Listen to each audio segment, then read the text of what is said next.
Hi friends. அதாவது ரொம்ப நாள் ஆயிடுச்சு நம்ம வீடியோக்கள் பண்ணி. ஏன்னா நாங்கள் ஒரு சுற்றுப்பயணத்தில் இருந்ததுனால கொஞ்சம் கவர் பண்ண முடியல. ஸோ இப்போ பார்த்தீங்கன்னா நம்ம வந்து இப்போ உமன்ஸ் வேர்ல்டு கப் வந்து செமிஃபைனல் வரைக்கும் வந்துருச்சு. ஸோ அதான் அதை பற்றி மொத்தமாக ஒரு கவர் அப் மாதிரி பண்ணிடலான்னு சொல்லிட்டு தான் வந்திருக்கோம். இந்தியா வந்து டோர்னமெண்ட் விட்டு வெளியே போயிட்டாங்க குரூப் ஸ்டேஜோட. நம்ம எதிர்பார்த்தது தான். சொல்லுங்க யோகி, என்னென்ன நடந்தது? அதான் நம்ம ப்ரிவியூல போய் பாத்தீங்கன்னா தெரியும். ப்ரிவியூலயே நம்ம பேசியிருப்போம். இந்தியா ஸ்லாஷ் சவுத் ஆப்பிரிக்கா தான் போட்டிருப்போம். அதுவும் நான் வந்து இந்தியாவுக்கு சான்ஸ் தரல அப்பயே. எனக்கு தெரிஞ்சு சவுத் ஆப்பிரிக்கா உள்ள போயிடுவாங்கன்னு தான் தோணுச்சு. ஈவன் தோ அந்த கேப் ஒரு எக்ஸ்ட்ரா இன்னிங்ஸ் அந்த கேம் என்னை பொறுத்த வரைக்கும். கேப் அந்த இன்னிங்ஸ் ஆடலனாலுமே இந்தியா தோத்துருப்பாங்க என்னை பொறுத்த வரைக்கும். ஏன்னா இந்தியா கிட்ட அந்த டெப்த் இல்ல. மத்த டாப் டீம்ஸ் கிட்ட இருக்க டெப்த் T20ல இல்ல. எஸ்பெஷலி நான் 50 ஓவர் வேர்ல்டு கப் இந்தியாவை ரூல் அவுட் பண்ண மாட்டேன். பட் T20ல அந்த டெப்த் அந்த power more then that discipline இல்லைன்னு தான் நான் சொல்லுவேன். ஏன்னா 2023 T20 வேர்ல்டு கப்புக்கு அப்புறம் ஈவன் இன்க்ளூடிங் டாப் 8 நேஷன்ஸ் இல்லாம மீதி எல்லா நேஷன்ஸ் பாத்தீங்கன்னாலும் மோஸ்ட் டிராப்டு கேச்சஸ் இந்தியா தான் பண்ணிருக்காங்க T20ல சொல்றேன். சோ இந்த மாதிரி சின்ன சின்ன மேட்டர்ஸ்லாம் நீங்க மிஸ் பண்ணா நீங்க சான்ஸ் இல்ல. அது இல்லாம ஆல்ரவுண்ட் டீமும் இல்ல என்னை பொறுத்த வரைக்கும். நான் சொன்ன மாதிரி பூஜா வஸ்திரகர் இல்லாதனால அவங்களுக்கு ஒரு பேஸ் பவுலிங் ஆல்ரவுண்டர் இல்ல. ஸ்பின் பவுலிங் ஆல்ரவுண்டர்னு வச்சிருந்தாலுமே அவங்க பெரிய பேட்டிங் ஆடக்கூடிய ஆல்ரவுண்டர்ஸ் தெரியல தீப்தி தவிர. ஏன்னா நீங்க 6-7லயே பேட்டிங் முடிஞ்சிருது உங்களுக்கு. அதுக்கப்புறம் பாத்தீங்கன்னா அருந்ததி வச்சுதான் மேனேஜ் பண்றீங்க. அருந்ததியுமே பெரிய பேட்ஸ்மேன் கிடையாது. ஸோ இந்த மாதிரி நிறைய ஃபிளாஸ் இருந்தது. அதனால நம்ம டீம் செலக்ஷன் அப்பயே நம்ம சொன்னோம் இது போக கொஞ்சம் கஷ்டம் தான். ஏன்னா அவங்க ஷப்னம் இஸ்மாயில் வேற கொண்டு வந்துட்டாங்க south Africa. So more round சைடா அவங்க தெரிஞ்சாங்க. சவுத் ஆப்பிரிக்கா போக சான்சஸ் ஆயின்னு சொன்னோம். அதே மாதிரி சவுத் ஆப்பிரிக்கா போச்சு. நான் அந்த லீக்லயுமே நியூசிலாந்து போகாது வெஸ்ட் இண்டீஸ் போகுன்ற மாதிரி சொன்னேன். அதுவுமே நடந்துச்சு. நியூசிலாண்டுமே ரொம்ப கஷ்டப்பட்டாங்க இந்த இந்த சீசன். அவங்க என்ன பண்றது, என்ன ஆடுறது, யார் ஆடுறது எதுவுமே தெரியாம ஏதோ பண்ணிட்டு இருந்தாங்க. சோ அந்த சைட்லயுமே வெஸ்ட் இண்டீஸ் போயிட்டாங்க. ஈவன் தோ வெஸ்ட் இண்டீஸ் தோட்டாலுமே வெஸ்ட் இண்டீஸ் கொஞ்சம் கம்ப்ளீட் சைடா தெரிஞ்சாங்க எனக்கு. நியூசிலாந்து வந்து ஆன் பேப்பர் நல்ல டீமா இருந்தாலுமே அவங்க எதுவுமே சரியா அமையல அவங்களுக்கு. ஆனா வெஸ்ட் இண்டீஸ் வந்து 1 or 2 பிரில்லியன்ஸ் வச்சு போயிடுவாங்க. அது நான் ஏற்கனவே எக்ஸ்பெக்ட் பண்ணதான். ஹெய்லி மேட்சஸ் எல்லா மேட்சுமே எப்படியும் பெர்ஃபார்ம் பண்ணிடுவாங்க. கேம்பல் வந்து இந்த இந்த சீசன் கொஞ்சம் நல்ல பேட்டிங் பெர்ஃபார்மன்ஸ் போட்டாங்க. ஸோ அப்படி இப்படி ஓரளவுக்கு வெஸ்ட் இண்டீஸ் போயிடுச்சு. ஆனா ஆஸ் யூஷுவல் நம்ம எக்ஸ்பெக்ட் பண்ண ஆஸ்திரேலியா ஃபைனல் போயிட்டாங்க. ஆஸ்திரேலியா தான் ஃபேவரட்ஸ்னு சொன்னேன். ஆஸ்திரேலியா ஜெயிப்பாங்கன்னு சொன்னேன். வெங்கட் மட்டும் ஆஸ்திரேலியா ஜெயிக்க மாட்டாங்க, இங்கிலாந்து ஜெயிப்பாங்கன்ற மாதிரி சொன்னாரு. இங்கிலாந்துமே ஒரு டஃப் டஃப் சைடுன்னு பாத்தீங்கன்னா ஆஸ்திரேலியா ஆர் இங்கிலாந்து இந்த ரெண்டு தான் எனக்கு தெரிஞ்சு இருக்கும். இன்னைக்கு மேட்ச் இருக்கு இங்கிலாந்து வர்சஸ் சவுத் ஆப்பிரிக்கா. எனக்கு தெரிஞ்சு மேக்ஸிமம் இங்கிலாந்து ஜெயிச்சிருவாங்க. அவங்க ஒரு ரவுண்ட் சைடா தான் இருக்காங்க. Australia England would be a good game ஃபைனல்ல. ஃபைனல்ஸ் நல்லா இருக்கும். பட் இப்போதைக்கு பாத்தீங்கன்னா இன்னும் ஒரு மேட்ச் மட்டும் நடக்க வேண்டியிருக்கு, இங்கிலாந்து விசஸ் சவுத் ஆப்பிரிக்கா. தெரியல, திடீர்னு சவுத் ஆப்பிரிக்கா இங்கிலாந்து அப்செட் பண்றதுக்கும் வாய்ப்பு இருக்கு. அது அன்னைக்கு டே பொறுத்து, இன்னைக்கு டே பொறுத்து தான். இல்ல அதான் சவுத் ஆப்பிரிக்கா மோர் கம்ப்ளீட் சைட். நீங்க என்ன பார்த்தாலுமே அவங்களுக்கு பேஸ் பவுலிங் ஆல்ரவுண்டர்ஸ் இருக்காங்க. மரிதான் கேப் இருக்க வரைக்கும் டாப் 4 டாப் 5 ஆடக்கூடிய ஒரு பேட்ஸ்மேன் வித் ஹூ கேன் போல் 4 ஓவர்ஸ்னா அது கோல்டு. அதெல்லாம் கிடைக்க ரொம்ப சான்ஸ். அதுதான் இந்தியாவுக்கு இல்லைன்ற நான். நீங்க தீப்தி வச்சிருந்தாலுமே தீப்தி ஒரு ஸ்பின் பவுலிங் ஆல்ரவுண்டர் தான். இங்கிலாந்து ஆடுறீங்கன்னா ஒரு பேஸ் பவுலிங் ஆல்ரவுண்டர். இந்தியாவோட பிக்கஸ்ட் டவுன்ஃபாலே பேசர்ஸ் இல்லாததுதான். நீங்க ஹை பேஸ் போடக்கூடிய இந்த இந்த லைனப்ல பாத்தீங்கன்னா இந்தியால ஹை பேஸ் போடக்கூடியது கிராந்தி கவுட் தான். அவங்களே 108 108 109 110 தான் போடுவாங்க. அவங்களே உட்கார வச்சுட்டாங்க. மத்த டீம்லாம் பாருங்க 120s போட்டுட்டு இருக்காங்க. பெல் வந்து நீங்க ஓரளவுக்கு லைன் அண்ட் லென்த் போடக்கூடிய பவுலர்னு பார்த்தாலும் பெல்லே 115 மேல போடுறாங்க. சோ நீங்க அது இல்ல இந்தியாவுக்கு. அது இல்லாம நீங்க ஜெயிக்க முடியாது. நீங்க ஸ்பின் மட்டும் வச்சு சமாளிச்சிடலான்ற மாதிரி பார்த்தா ஏசியன் கண்டிஷன்ஸ் இல்ல இது. இங்கிலாந்து போனீங்கன்னா கஷ்டப்படுவீங்கிறது ப்ரூவ் ஆயிருக்கு என்ன பொறுத்த வரைக்கும். இல்ல, ஆனா கூட ஸ்ரீசரணி தான் லீடிங் விக்கெட் டேக்கர். அப்ப கூட உனக்கு ஸ்பின்னர் தான் கை கொடுத்துருக்கா. பட் அவங்களுக்கு கம்பெனி கொடுக்கறதுக்கு இன்னொரு ஸ்பின்னர் அதே மாதிரி இருந்ததுதான் நல்லா இருந்திருக்கும். Wicket taking attacking Shafali Verma தான் அடுத்து ஹையஸ்ட் விக்கெட் டேக்கர் நினைக்கிறேன். விக்கெட் டேக்கர் கணக்கு விட்டாலுமே 4 ஓவர் ஸ்ரீசரணி விக்கெட் விழுந்தாலுமே அந்த சைட்ல ரன் போயிட்டே தான் இருக்கு. நீங்க பேசுற எல்லாருமே ரன் கொடுத்தாங்க. சோ நீ அது ஒரு பக்கம் விக்கெட் எடுத்து யூஸே இல்லையா. இப்ப எல்லா டீமுமே டாப் 8 டாப் 9 வரைக்கும் பேட்டிங் வச்சிருக்காங்க. விக்கெட் எடுக்க எடுக்க ரன் ஒரு பக்கம் வந்துட்டு தான் இருக்கு. அது நிறுத்த முடியலன்னா உங்களால ஒன்றும் பண்ண முடியாது. ஈவன் ஆஸ்திரேலியா மேட்ச் எடுத்துப்போமே, 170 is okay score, not a very bad score நான் சொல்ல மாட்டேன். இன்னும் கொஞ்சம் புஷ் பண்ணிருக்கலாம். மேபி ஸ்மிருதிக்கும் சரி ஜெமிமாக்கும் சரி அன்னைக்கு படல அன்னைக்கு டே இல்லைன்னா உங்க டீமோட பிக்கஸ்ட் ஹிட்டர் யாரு? ரிச்சா கோஷ் தான். ரிச்சா கோஷ் ஒரு பால் ஆடுறாங்க அந்த மேட்ச்.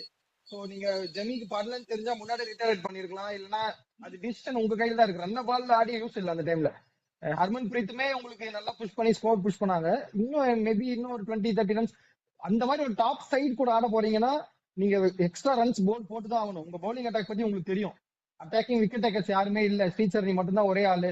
அதுவும் பேசஸ் ரன் கொடுத்துட்டே இருக்காங்க. ரொம்ப பேசும் ஒண்ணும் இல்ல. அருந்ததியும் 100 ரேஞ்ச் தான் போடுவாங்க. ரேணுக்கு ஆனாங்கன்னு நினைக்கிறேன் அந்த மேட்ச். ரேணுகாவும் ஆமா 100 தான் ரேணுகா. போடுவாங்க, நந்தினியுமே 100 தான் போடுவாங்க. நீங்க யாரானாலும் 100 போடக்கூடிய லெவல்னா 100லாம் நீங்க ரொம்ப கம்மி. நீங்க ஒரு நல்ல உமன்ஸ்ல போடக்கூடிய நல்ல ஸ்பின்னர்ஸே 80s போடுவாங்க. சோஃபியா கிளசன் எடுத்துக்கோங்க, ஆஷ் கார்னர் எடுத்துக்கோங்க, அவங்களே 85 to 90s ரேஞ்சில் போடுவாங்க. ஸ்பின்னர் சொல்றேன் நான். +10 தான் போடுறீங்க நீங்க, அதை விட கிலோமீட்டர் ஸ்பீட்ல. சோ பெரிய டிஃபரன்ஸ் இருக்காது. அந்த மாதிரி டீம்லாம் அதை எக்ஸ்ப்ளாய்ட் பண்ணிடுவாங்க. நீங்க அந்த மாதிரி இருக்கும்போது ஒரு 20-30 ரன்ஸ் எக்ஸ்ட்ரா நீங்க பேட்ல போட்டுருக்கணும். 170 தான் இந்தியாவோட high score against Australia in World Cups, T20 World கப்ஸ்ல. அந்த ஹை ஸ்கோர் போட்டுமே நம்மளால அதை டிஃபெண்ட் பண்ண முடியல, ஏன்னா அந்த மாதிரி டீம் அவங்க. ஸோ நீங்க எக்ஸ்ட்ரா போர்ட்ல போட்டிருக்கணும். நிறைய டாக்டிக்கல் மிஸ்டேக்ஸுமே இருக்கு.